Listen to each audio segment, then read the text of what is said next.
Bonjour à tous, nous sommes en direct de l'hôpital Necker comme toutes les semaines et Olivia El-Kaïm est très intéressée par ce qui se passe sur l'écran et par le petit générique qu'on passe toutes les semaines. Donc il suffit de passer le pont, c'est le titre de l'émission et donc comme je viens de le dire, je reçois Olivia El-Kaïm. Bonjour. Bonjour. Ça va? Oui, très bien. On a décidé d'être masqué pour cette émission, ce qui est très bien. Ah oui, je pense que c'est mieux d'être masqué en fait, vu la virulence du virus. Oui, et puis on est à l'hôpital. Voilà, il faut qu'on essaye d'être un peu un exemple, de donner l'exemple.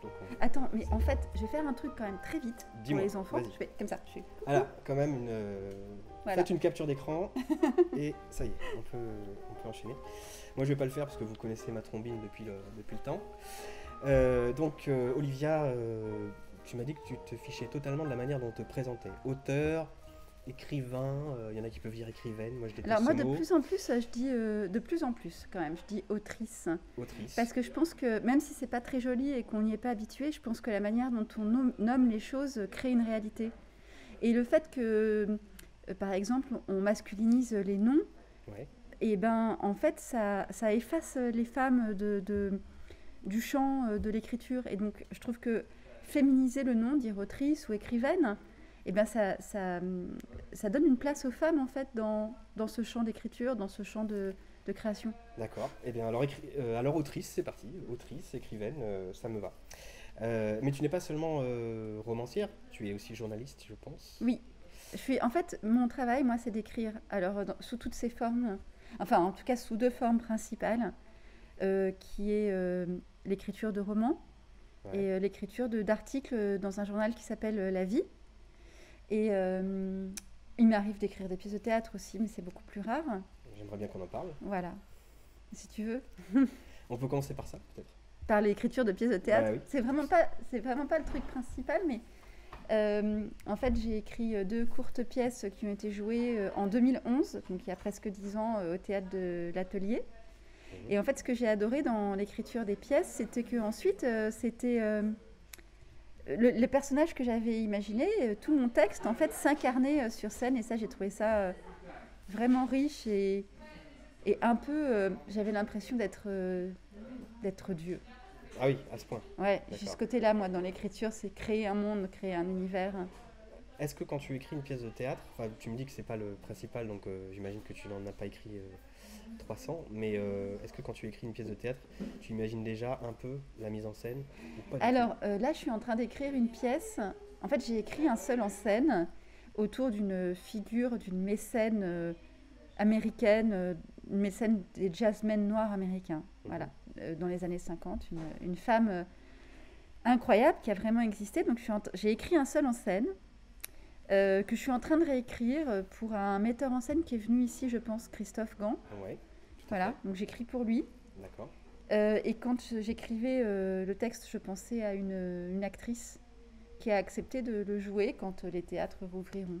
D'accord. Qui est cette C'est Natacha Régnier. D'accord. Natacha Régnier, c'est une actrice que les enfants peuvent voir dans certains téléfilms. Alors, je crois qu'il y a un téléfilm qui passe sur Marseille, un truc comme ça. Je crois qu'elle joue dans Marseille ou dans Les Mouchoirs Rouges, ça existe ou pas. Mais comme j'ai pas la télé, je sais pas en fait. Ouais, moi je suis un peu dans ton cas aussi. J'ai pas la télévision, donc, mais elle joue dans certains téléfilms et elle a beaucoup joué au cinéma aussi. Et alors de quoi parle la pièce? Ça parle de cette femme qui, en 1958, c'est marrant de parler de ça, j'avais pas du tout prévu de parler de... Donc elle a un prénom incroyable, elle s'appelle Panonica. D'accord. Elle est née Rothschild, elle a beaucoup d'argent. Et elle s'est mariée avec un baron qui s'appelle Königswarter, donc elle s'appelle Panonica de Königswarter.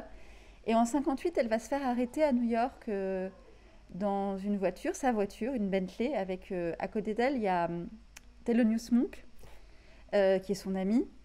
Et en fait, ils vont se faire arrêter par les flics et elle a du cannabis dans sa voiture. Et elle est jetée en prison. Et en fait, elle va... à partir du moment où elle va être en prison, elle ne va avoir de cesse de vouloir se libérer, mais se libérer réellement, voilà, sortir de la prison, mais aussi se libérer symboliquement. Donc faire tomber toutes les chaînes qui l'entravent, et les chaînes qui entravent les femmes dans les années 50 sont nombreuses. D'accord. Voilà, mais je travaille là-dessus, c'est pas du tout encore abouti.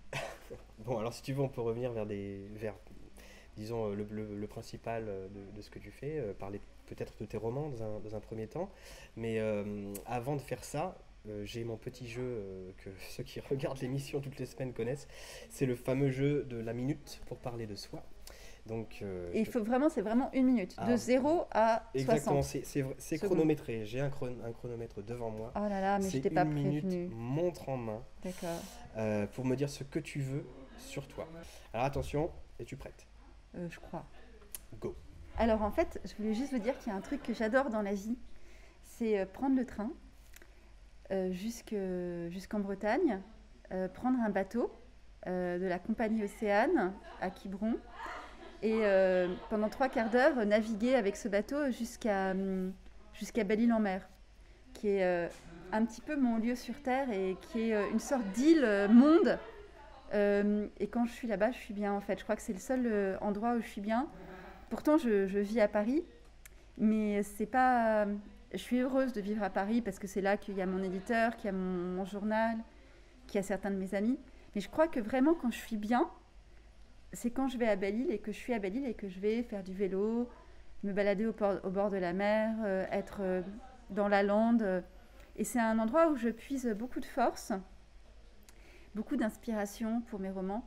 Il se trouve que mes 2 derniers romans, Je suis Jeanne et Buterne et Le tailleur de Relisane, je les ai terminés là-bas. Pour moi, ça a du sens. C'est-à-dire que je les ai commencés dans différents endroits et je les ai terminés à Belle-Île-en-Mer. Merci beaucoup pour cette minute. Alors j'enchaîne du coup parce que est-ce que c'est le fait d'être sur une île ou le fait d'être sur cette île en particulier? C'est le fait d'être sur cette île. D'accord. Alors j'adore les îles. J'ai beaucoup parcouru d'îles. Bon, la Corse, oui, mais aussi Ouessant, Groix, mais l'île d'Aix. Enfin, je suis allée dans beaucoup d'îles, même ailleurs dans le monde, en Thaïlande, enfin voilà, en Indonésie. Mais c'est vraiment à Belle-Île que je me sens bien. J'aime beaucoup le climat un peu humide. Et puis l'impression d'être vraiment, enfin c'est pas qu'une impression, d'être au milieu de l'océan en fait. Et je sais qu'il y a des enfants d'ici, de Necker, qui sont allés faire un tour de Belle-Île en 2014. Et je pense que ça a dû être génial pour eux, vraiment. Ouais. C'est marrant, j'ai l'impression que c'est une constante chez les gens qui écrivent d'aller se ressourcer, trouver une source vers la Bretagne, vers ces régions-là. Enfin, je pense à Brassens par exemple. Ah oui, je savais pas. Je déteste Brassens. J'aime pas du tout Brassens. Ah bah ça c'est intéressant. D'accord. Tiens, tu pourras nous expliquer pourquoi. Mais... Je sais pas bien. Je sais pas bien. Je crois que je sais pas expliquer pourquoi. Ça me crispe. C'est sa voix, tout ça, la guitare, je déteste. C'est horrible. D'accord. Et pourtant, j'adore la chanson française. Et tout à l'heure, on écoutait Dalida. Et je peux vraiment aimer des trucs très pointus de Ferré, par exemple. Mais Brassens, je peux pas, ça me sort par les trous de nez. Non, mais tu as le droit. Mais en tout cas, lui, je sais, aller aussi se ressourcer, écrire des chansons particulièrement quand il n'y arrivait pas. Et ça arrivait parfois qu'il ait un album à terminer ou un tour de chant où il fallait vraiment finir. Et puis il allait là-bas en Bretagne essayer de retrouver un peu l'inspiration. Donc je sais pas, peut-être qu'il y a une vibration dans cette région qui aide. Je n'ai aucune idée, mais bon, c'est tout à fait. Il y a une espèce de force tellurique de la Terre, quoi, je pense. Il y a quelque chose qui... Enfin, moi, je crois beaucoup à l'imprégnation de la Terre, du lieu où on est sur nos corps. Donc, il y a peut-être quelque chose qui joue. Moi, je me pose souvent la question de savoir quel est l'impact réel de l'extérieur sur ce qu'on écrit, sur ce qu'on va créer. Quelle est la part qui vient vraiment uniquement de nous, de l'intérieur, et quelle est la part qui vient de l'extérieur. Et je ne sais pas si toi, tu as déjà un peu senti ces choses-là ou dans tes romans ou dans... Je dirais pas ça comme ça. Je pense que quand tu es dans une phase d'écriture, t'es en quelque sorte... Enfin, moi, je suis pas... Ce que je veux dire aux enfants, c'est que j'écris pas tout le temps. En fait, je suis pas toute ma vie en train d'écrire un roman, ce serait infernal. Il y a des phases de 4, 5 mois, tous les 2-3 ans, où je me mets à écrire. Et dans ces phases-là, je pense que je suis dans une hyper-sensibilité au monde et aux lieux, aux gens qui sont autour de moi. Et dans ces cas-là, je m'imbibe de tout ce que j'entends, de tout ce que je perçois. Et je pense que ça nourrit le texte. Ouais, et ça c'est une sensation que je partage. Mais j'ai l'impression qu'il y a j'ai envie de dire deux types d'écrivains. Il y a vraiment les écrivains qui ont une espèce de d'endurance, enfin, c'est leur vie. C'est-à-dire que le matin, ils se lèvent et ils écrivent et ils ont presque un emploi du temps pour ça, et puis ils passent leur vie à ça. Et puis les écrivains comme toi, euh, qui au contraire, oui, c'est par cycle. Et quand tu n'écris pas, tu fais quoi? Je me lamente. D'accord. Non, mais oui, je me lamente. Alors, quand je n'écris pas, je me lamente en me disant j'écrirai plus jamais. Je prends des notes sur ce que je vais écrire, ce que j'ai envie d'écrire. Je lis, je regarde des films, et puis surtout, je fais des articles pour mon journal. Et donc ça, c'est très bien parce que en fait, ça m'oblige à aller vers les autres et à pas rester enfermée chez moi. Ça m'oblige à faire des rencontres, des interviews. Et donc, ça me nourrit aussi beaucoup, en fait. Oui, c'est avant oui, de s'asseoir pour écrire, il faut se lever pour vivre, quoi. En fait, c'est Moi, un je suis petit persuadée qu'il faut vivre pour écrire. ouais, ouais. Et pas vivre... Enfin, il faut pas écrire pour vivre. Voilà. Voilà, c'est un Ça bon me fait slogan. penser à Louis de Funès.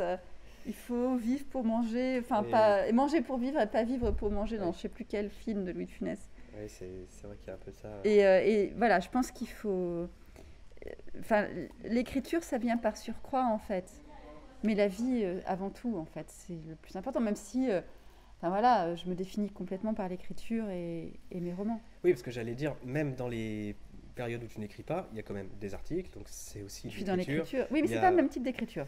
C'est Ouais, pas le bon, même type d'écriture. C'est quand tu écris un journal, quand tu fais un journal, quand tu écris des articles, tu écris les yeux grands ouverts. Quand tu écris un livre, tu les écris grands fermés. mhm, Tu regardes à l'intérieur de toi-même. Alors que les articles, tu vas voir les gens, tu poses des questions, voilà, tu t'interroges sur le monde. d'accord, d'accord.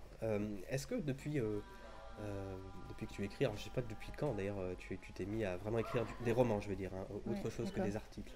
Alors, Euh, bon, je pense que je sais que je suis écrivain depuis que j'ai 8 ans. d'accord, D'une certaine manière, pour échapper à ma mère et à la réalité de l'enfance que je trouvais très difficile.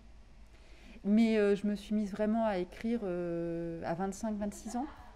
Et là, j'ai écrit un premier roman qui a été refusé par tous les éditeurs. Et puis finalement un autre roman qui a été accepté et que j'ai publié en 2008. Hein, donc il y a 12-13 ans. Quoi. d'accord. Celui-là, c'est Ça s'appelle lequel? Les graffitis de Chambord. Hein. D'accord. Tu peux nous en faire un synopsis ou pas? C'est super difficile de... Parce que alors, moi, quand j'écris un livre, au bout de quelques temps, j'oublie que c'est moi qui les ai écrits et je ne sais plus ce qu'il y a vraiment dedans. Ce que je peux dire par rapport aux graffitis de Chambord, c'est que c'est l'histoire d'un groupe de résistants juifs pendant la guerre qui se réfugient au château de Chambord, dans la Loire, avec des toiles du Louvre qu'ils veulent mettre à l'abri. Voilà. D'accord. Ok. Alors justement, la question qui me venait tout à l'heure quand je t'ai demandé depuis combien de temps tu écris, c'est depuis ce moment-là, est-ce que tu as réussi à... Est-ce que tu as dégagé un peu des thèmes ou des...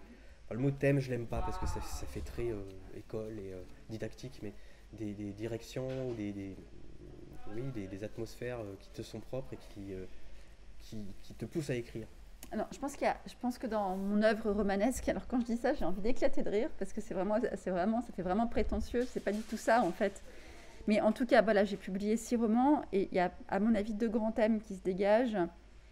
C'est la transmission familiale, les silences, ce qui se dit, les secrets de famille, ce qui se dit ou ce qui se dit pas. Voilà. Donc l'histoire familiale, ça me fascine. Et la manière dont ça a des conséquences sur la vie d'un individu, ou de moi par exemple, dans mon dernier roman. Et donc ça, voilà, l'histoire familiale et la place des femmes. Je pense qu'il y a... Être femme, en fait, c'est vraiment une constante dans tous mes romans. C'est quoi être femme, comment on devient femme, pourquoi c'est difficile d'être mère, d'être une mère de famille, etc. Voilà, tout ça, ça m'intéresse. D'accord. Ouais, parlons de ça justement, la place de la femme. Est-ce que les personnages de tes romans sont tous des femmes ou... Ah non, pas du Enfin, tout. je veux dire, les personnages principaux, évidemment. Pas du tout. Non. Bah, pas du tout, puisque par exemple, le dernier, en espérant que ce soit pas le dernier tout court, s'appelle Le tailleur de Relisane, et c'est l'histoire de mon grand-père. Donc déjà, le pivot de ce livre, c'est Marcel, mon grand-père, c'est une histoire vraie. En fait, j'ai découvert que en 1958, donc mes grands-parents, mon père vivait en Algérie. Et à l'époque, je le précise pour les enfants qui ne connaissent pas forcément cette histoire, à l'époque, l'Algérie, c'était plusieurs départements français. C'était une terre qui était colonisée par la France. Et donc, tous mes aïeux, depuis 500 ans, étaient nés dans cette ville de Relizane. Et j'ai découvert qu'en 1958, pendant la guerre, parce qu'il y a eu une grande guerre, une grande révolution indépendantiste, les Arabes musulmans se sont révoltés contre les Français et ont voulu conquérir leur propre territoire. Et donc, il y a eu une guerre, c'était très sanglant, violent. Et une nuit de 58, mon grand-père, qui était tailleur, s'est fait enlever par un commando armé. Et à partir de là, en fait, tout va se détraquer dans la famille. Et mes grands-parents vont devoir fuir l'Algérie et venir en France. Enfin, je raconte cette histoire. D'accord. Est-ce que ça te semble une histoire aujourd'hui qui est... moi, il m'a toujours semblé que c'était, il y avait un tabou, enfin c'est pas moi qui le dis d'ailleurs, je suis pas le seul à le dire, mais c'est une cicatrice qui connaît un certain tabou encore aujourd'hui. J'ai l'impression que ceux qui sont revenus, je dis revenus, mais en fait non, venus en France, ce qu'on appelle les pieds noirs, ont tous un peu de mal à parler de... Alors, il y a beaucoup de silence autour de la guerre d'Algérie, qui ne se nommait pas guerre à l'époque. À l'époque, on parlait des événements, Ouais. et jusqu'en 99, dans les documents officiels, on disait opération de maintien de l'ordre. Donc on niait qu'il y avait eu une guerre, alors qu'il y a eu des milliers et des milliers de morts. Il y a eu du silence chez les pieds noirs, ceux qu'on appelle les pieds noirs, même si j'aime pas du tout ce mot. Mais il y a eu du silence chez les gens qui vivaient en Algérie et qui ont été rapatriés en France. Il y a eu du silence chez les harkis, il y a eu du silence, chez les appelés, les anciens appelés qui ont vécu des choses très douloureuses. Et donc, quand il y a du silence, il y a du refoulement. Et quand il y a du refoulement, c'est jamais bon. Parce que quand ça ressort avec beaucoup de puissance et en général de la violence. Le seul endroit où il n'y avait pas de silence, mais il y avait de la violence. Le seul endroit où il n'y avait pas de silence et où en fait il y a eu une espèce d'explosion de la parole, c'est en Algérie. En fait, les Moudjahidines, ceux qui s'étaient battus pour l'indépendance de leur pays, sont devenus des héros nationaux. Et en fait, le FLN et le pouvoir en place a vraiment utilisé l'histoire de cette guerre pour essayer d'en faire le socle de la nation Algérie, la jeune nation Algérie. Donc, de l'autre côté, il y a eu une espèce de surinvestissement de la parole. Alors que de notre côté, chez nous, en France, il y a eu un truc, surtout, on n'en parle pas finalement. Ouais. Bon, ni l'un ni l'autre, c'est bon, en fait, ça n'aide pas la mémoire. Et il y a des crispations, et je me rends compte que l'Algérie, je vois bien à quel point c'est difficile de s'en défaire. C'est une histoire française et une histoire qui n'est pas encore résolue. C'est mon impression un peu aussi. Ouais. Mais alors du coup, dans ton livre, c'est non seulement l'histoire de cet événement aussi, de cette fameuse nuit où un certain nombre de gens se sont fait enlever, mais j'imagine que c'est aussi, ça raconte l'impact que ça a eu sur toi. Tout à fait. En fait, ce qui m'intéressait, c'est de comprendre comment cette guerre, qui avait été vécue donc, par mon père enfant, puisqu'il est né en 52 et il est parti d'Algérie en 62.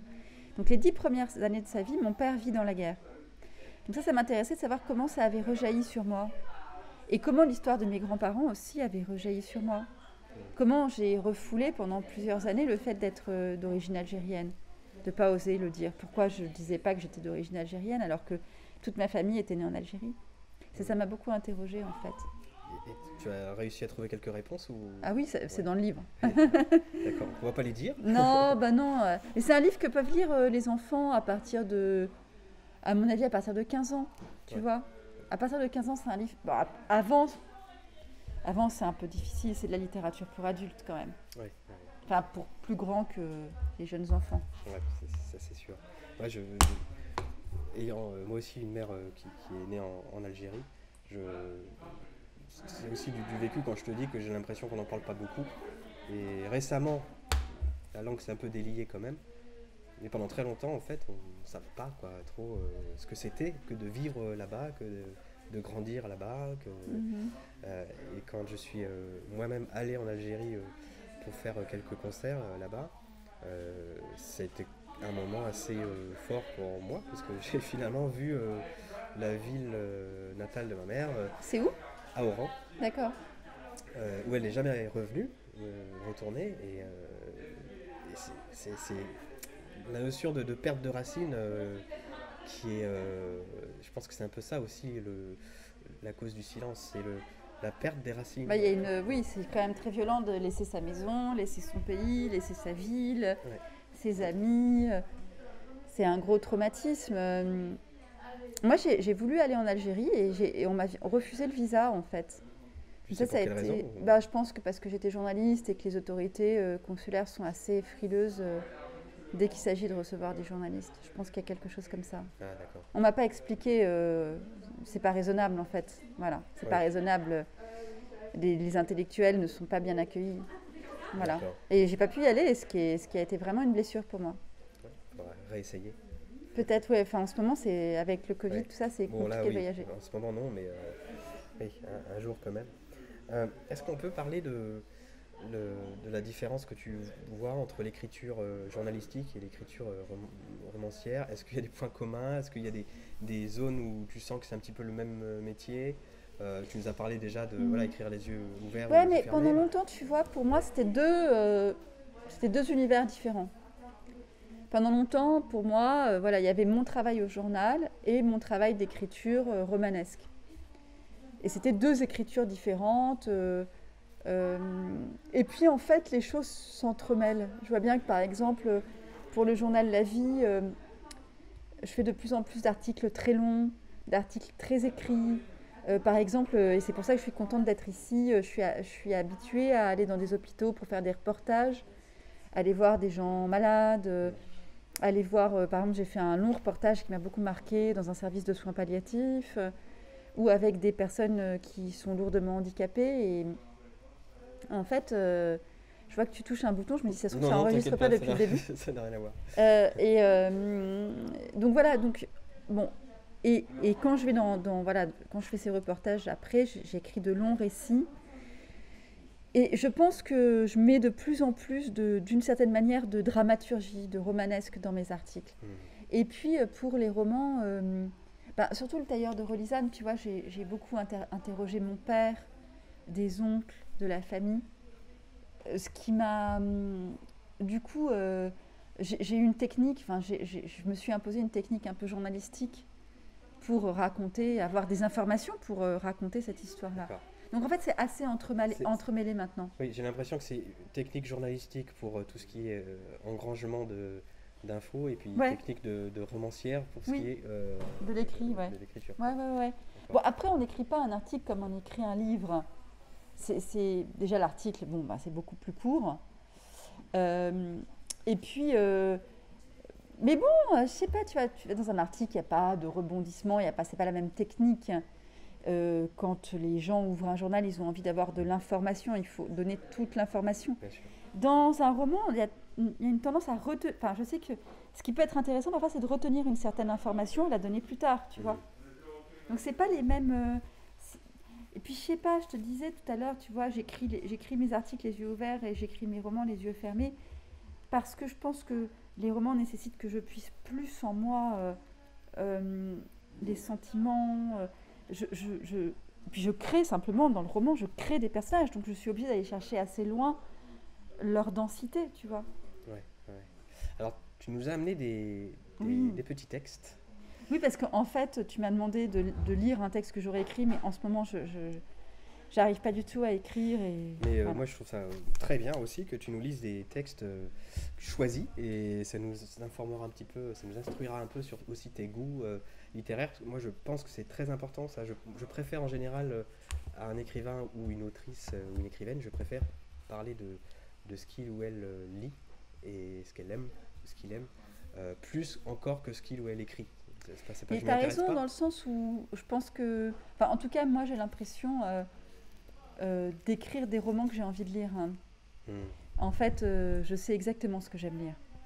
J'aime lire des histoires qui m'emportent, j'aime quand il y a du style, j'aime quand il y a un mouvement, quand je suis emportée, quand il y a des personnages, quand je m'identifie. Et ça, alors c'est marrant parce que c'est pas du tout ce que je vous ai apporté. Mais voilà, par exemple, dans Duras, que j'ai beaucoup lu, je préfère la Duras d'un barrage contre le Pacifique plutôt que la Duras de l'amant, parce que pour moi, l'amant a quelque chose de plus désincarné qu'un barrage contre le Pacifique. Un barrage contre le Pacifique est encore, d'une certaine manière, et je me ferai étriper par les critiques s'ils m'entendaient, mais ça a un côté très 19e, quoi. C'est encore un roman très classique. Et j'aime beaucoup le 19e. J'aime beaucoup les romans de Zola, j'aime beaucoup Balzac, j'aime beaucoup Stendhal, j'aime beaucoup les grands romans qui emportent dans un autre univers. Alors, je dis pas du tout que je fais ça, mais je sais que, par exemple, je suis pas du tout nouveau roman. Même si j'adore Michel Butor, la modification, je trouve que c'est hyper fort. Mais ça, le fait qu'on ait à un moment donné pensé qu'on pouvait abattre les personnages, les dialogues, enfin, je trouve ça dingue. Parce que pour moi, le roman, c'est un concentré de vie, quoi. Ouais, je suis bien d'accord. Et justement, puisque tu écris aussi du théâtre, et ayant moi aussi écrit quelques pièces et du roman, je sais que c'est pas facile parfois de savoir où je me situe. C'est-à-dire, est-ce que je suis en train de faire un roman ou une pièce? Quand j'écris un dialogue, j'essaye presque de le penser comme un dialogue de théâtre, quitte à après ajouter. Et je me suis surpris, et je sais pas si toi tu vas être d'accord avec ça, mais je me suis surpris à ne plus aimer justement les lourdeurs qu'on est un petit peu obligé d'avoir quand on fait un dialogue de roman avec dit machin, demande à Ah oui, moi bidule. Je fais pas vraiment comme ça. Voilà, donc ça, Ouais. pour moi. Ça, tu peux faire sauter, parce qu'après Oui, après bien c'est sûr. stylistique, mais on peut s'affranchir quand même de certaines règles. Mais parfois, le problème, c'est que quand il y a un dialogue entre cinq six personnages, le théâtre, c'est très simple. Ah bah oui, c'est Il y a ça, le bien sûr. prénom, Bah deux oui, bien points, sûr. et Ouais, c'est ouais. parti. Oui, Parce que là, ouais. pour être clair, on est quand même obligé quand même Oui, oui, c'est pas d'informer. évident. Ouais, je suis d'accord. Et moi, je rêve d'un roman où tout à coup, il y aurait un dialogue écrit en forme théâtre. Bah, avec, c'est possible, tu peux c'est tout à faire fait en fait. possible, effectivement. Mais voilà, une petite remarque sur les D'ailleurs, je dialogues. pense que. Non, mais Knock, c'est une pièce de toute façon, donc je dis n'importe quoi. Non, mais je pense il y a des romans qui fonctionnent comme ça. C'est pas Sans très doute, courant. moi Mais... je suis pas. Non, mais par exemple, Laurent Mauvignier a une façon très particulière, très à lui, d'insérer les dialogues dans son texte. Il n'y a pas de tiré, par exemple, tu vois. Le dialogue est vraiment inséré dans la narration, c'est hyper fort. Je vais lire. Alors, qu'est-ce que tu vas nous lire, toi? Alors, j'ai pas du tout rapporté du 19e, mais alors pas du tout. Oui, je vois ça. J'ai rapporté un texte de Camus, parce qu'en fait, quand on écrit sur l'Algérie, c'est quand même assez difficile D'éviter Camus. Voilà, c'est pas possible même. Et c'est marrant parce que j'allais pas très bien la semaine dernière, j'étais un peu angoissée par le Covid, la crise sanitaire. Et du coup, j'ai pris un train et je suis allée à Lourmarin, qui est le petit village en Provence où Camus est enterré. Je suis allée me ressourcer sur sa tombe. Et je vais vous lire un très court passage donc de Noces, qui est un passage où il va à Tipaza et il dit que d'heures passées à écraser les absinthes, à caresser les ruines, à tenter d'accorder ma respiration aux soupirs tumultueux du monde. Enfoncé parmi les odeurs sauvages et les concerts d'insectes somnolents, j'ouvre les yeux et mon cœur à la grandeur insoutenable de ce ciel gorgé de chaleur. Ce n'est pas si facile de devenir ce qu'on est, de retrouver sa mesure profonde, mais à regarder les chines solides du chénois, mon cœur se calmait d'une étrange certitude. J'apprenais à respirer, je m'intégrais et je m'accomplissais. Et je veux dire, j'ai choisi cet extrait parce qu'il me touche beaucoup. Et je veux redire aux enfants qui nous voient, qui nous écoutent, cette phrase. Ce n'est pas si facile de devenir ce qu'on est, de retrouver sa mesure profonde. Je le dis aux enfants parce que quand on est dans l'épreuve de la maladie, ben voilà, c'est quelque chose qui permet aussi de devenir ce qu'on est. Voilà. Donc ça, c'est important. C'est un texte qui est important pour moi. Et l'autre texte, c'est un texte que j'aime beaucoup de Jean-Philippe Toussaint. Donc c'est les éditions de Minuit, où a été publié Duras notamment. En fait, il dit quelque chose d'intéressant, je trouve, sur la manière dont se conçoit un roman et la nécessité d'être à la fois dans... Parce que moi, en tout cas, je ressens, c'est-à-dire quand j'ai un roman en cours, c'est à la fois la patience, la nécessité d'attendre un peu, et l'urgence d'écrire. Et là, c'est un petit chapitre qui s'appelle la patience. Tout commence et tout finit toujours par la patience dans l'écriture d'un livre. En amont, il faut laisser le livre infuser en soi. C'est la phase de maturation. Les premières images qui viennent, les personnages qui s'esquissent. On rassemble de la documentation, on prend des notes, on élabore mentalement un premier plan d'ensemble.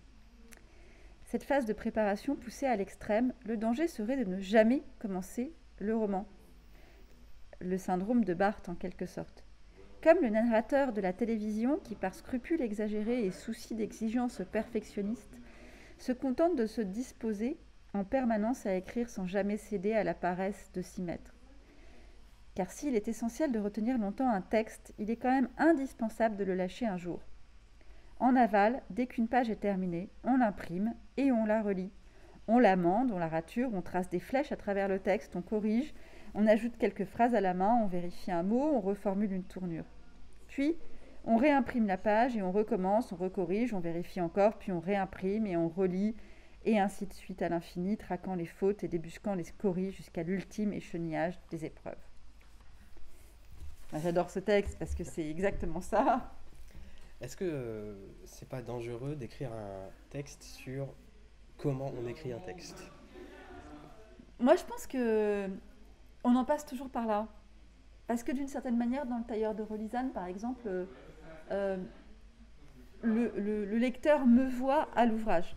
C'est-à-dire que voit comment je me documente, comment je raconte au lecteur comment je me documente, comment j'écris, comment j'interroge mon père, etc.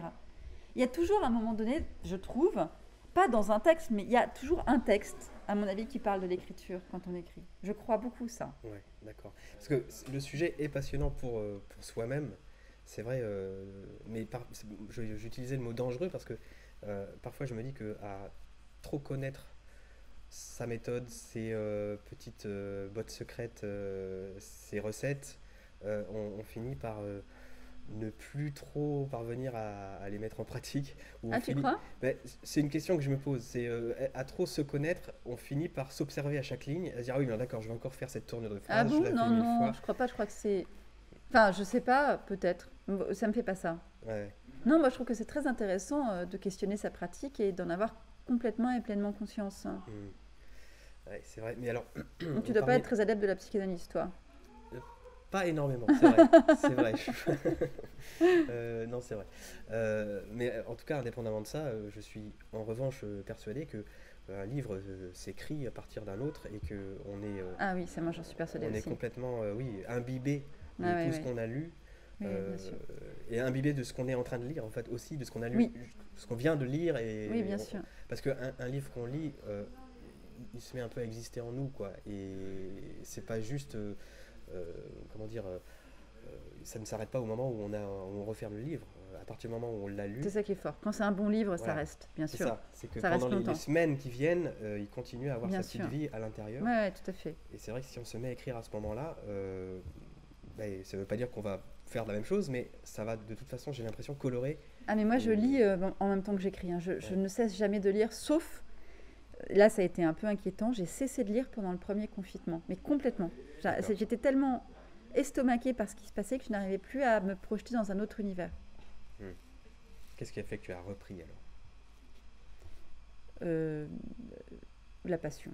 La passion, déjà un semblant de normalité, je pense, qui a repris, même si on est toujours tous masqués, etc. Et puis je pense, oui, le fait que j'adore lire, je passe ma vie à ça en fait. J'adore lire. Je pense que j'aime plus lire qu'écrire d'ailleurs. Parce que quand je me compare, je me désole. Donc tu vois, quand je lis certains romans, je me dis, waouh, quand même, je ne suis pas à la hauteur. Pourquoi tu te compares? Parce que c'est obligé. Quand tu lis des très bons romans, tu te dis, mais je serais incapable de faire un truc pareil. Tu vois? Là, j'ai lu un truc, j'ai lu un premier roman qui est sorti chez Gallimard en janvier. Incroyable. C'est un livre qui s'appelle Aussi riche que le roi. Ça se passe à Casablanca en 94. C'est une jeune femme qui est marocaine, qui a une trentaine d'années, qui a écrit ça. Ça m'a laissé sur le carreau.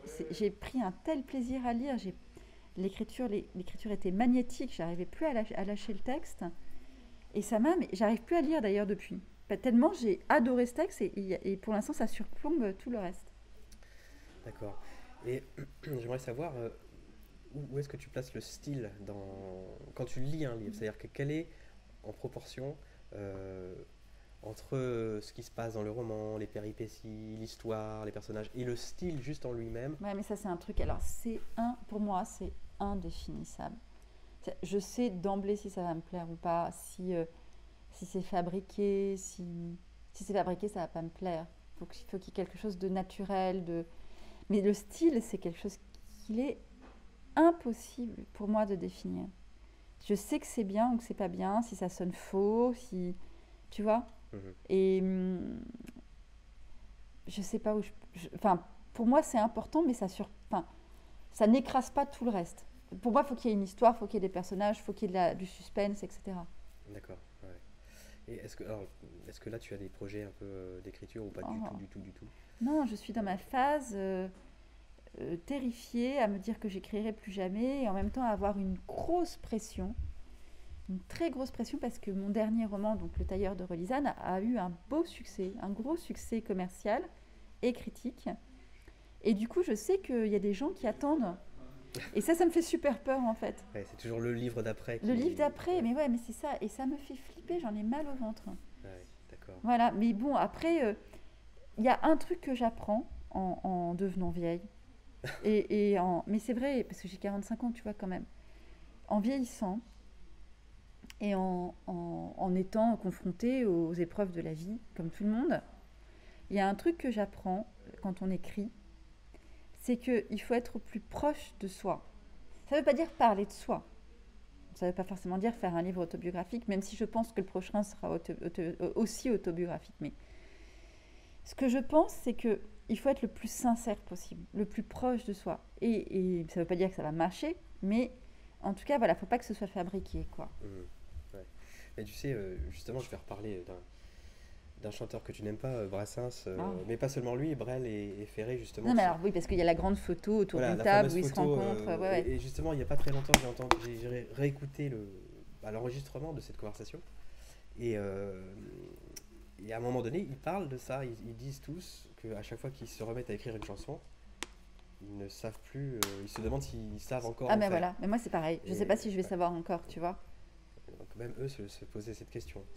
Mais j'ai l'impression que c'est une constante. Et pour ça. moi, Brel, c'est intense, c'est extraordinaire. Mhm. Brel, c'est le summum du summum. J'adore.